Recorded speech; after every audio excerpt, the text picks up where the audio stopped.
Hey everyone, this is Pelicandude, and welcome to my Planetary Annihilation Gamma Survival Guide. So, as a lot of you know, I made a beta survival guide back like 5 or 6 months ago when the game first went into beta, and I was not expecting to be making a Gamma survival guide, mainly because I've never actually heard of a game going into the Gamma phase before Planetary Annihilation.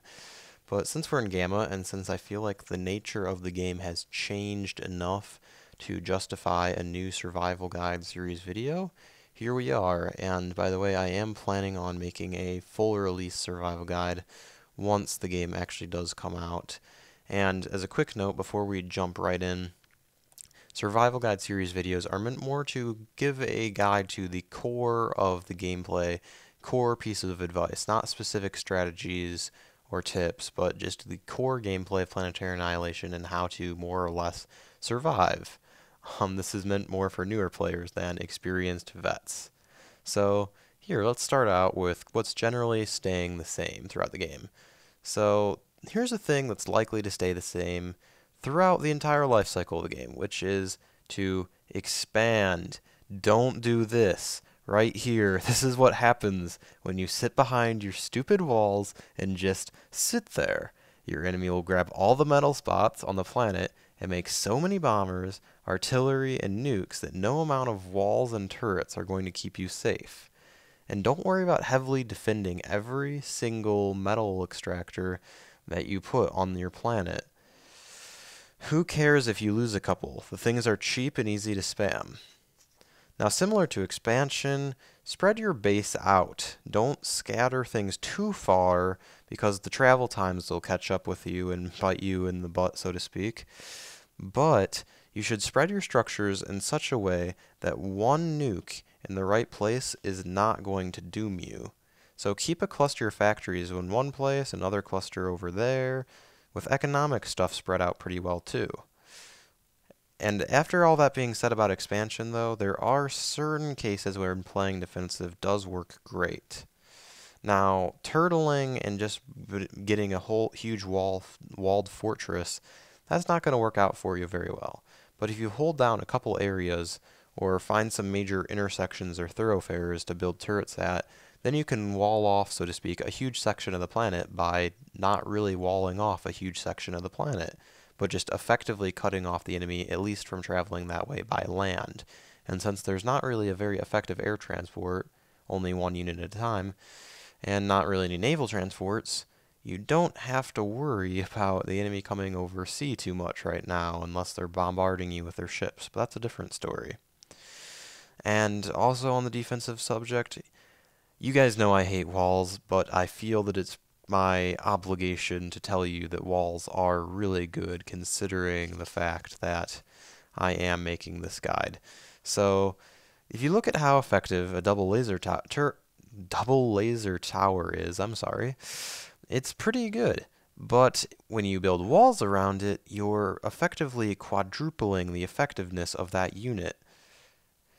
Walls are cheap and really quick to build, and so if you throw them up around a turret really quickly, they'll be extremely effective. However, a giant walled fortress, as I've already said, can be pretty easy to bust. That being said, what is super effective when you do it to a turret is super annoying when your enemy does it to you. So how do you deal with walls exactly? Well, you've got a few different options. So first off, you've got artillery installations. Now this will only work if the enemy doesn't already have artillery installations of their own. So if they don't, you can build artillery fortifications within range of their walls and blow the crud out of them. And if they don't have a lot of anti-aircraft, well, the bombers or gunships will take care of it pretty easily. And finally, beyond those two, allow me to introduce you to your new best friend, the Sheller. This is the Tech 2 mobile artillery piece. So the Sheller is possibly my favorite unit in the game right now. It's very powerful. It's useful against all kinds of units. It's not good by itself. You'll need to protect it with some tanks or bots and anti-aircraft, but it will destroy pretty much anything it goes up against as long as it doesn't get too close to it. It's good at hitting things from a distance. It's not good at direct fire. So that is definitely a unit that you want to be building.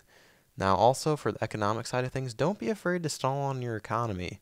It's better to build something you need and stall through it than not build it at all. So while massive stalling is bad, a little bit really won't hurt you. It's better to be stalling by 30 metal points than to have those same points being wasted by not building anything with them.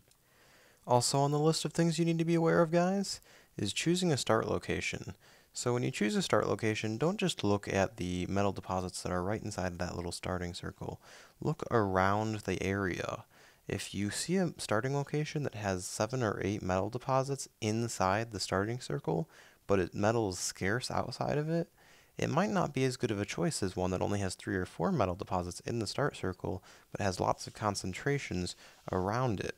Also, try and pay attention to what areas are more defensible. If there's cliffs or ravines blocking certain paths to your starting location, that'll make your base more easy to defend later on. Also, don't be afraid to queue up hundreds upon hundreds of units. Mass production is one of the keys to winning this game. Now those are all good pieces of advice, but since this is a game where multiple planets are almost always going to be in play, allow me to give you some advice concerning interplanetary combat. So right now the unit cannon isn't in the game yet, unfortunately, so invasion isn't your best bet unless you can get a teleporter up, which is very hard to do. Also, the orbital laser platform isn't really worth anything, because if the enemy has just one anti-orbital turret, it'll get destroyed pretty much instantly. So you have two real options right now, nukes and planet smashing. Nukes are your only guaranteed choice, as only small planets can be moved with rocket boosters, and so if there's only big planets on the map, you're done.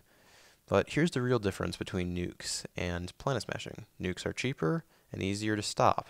Planets are much more expensive to move, but they're pretty much unstoppable.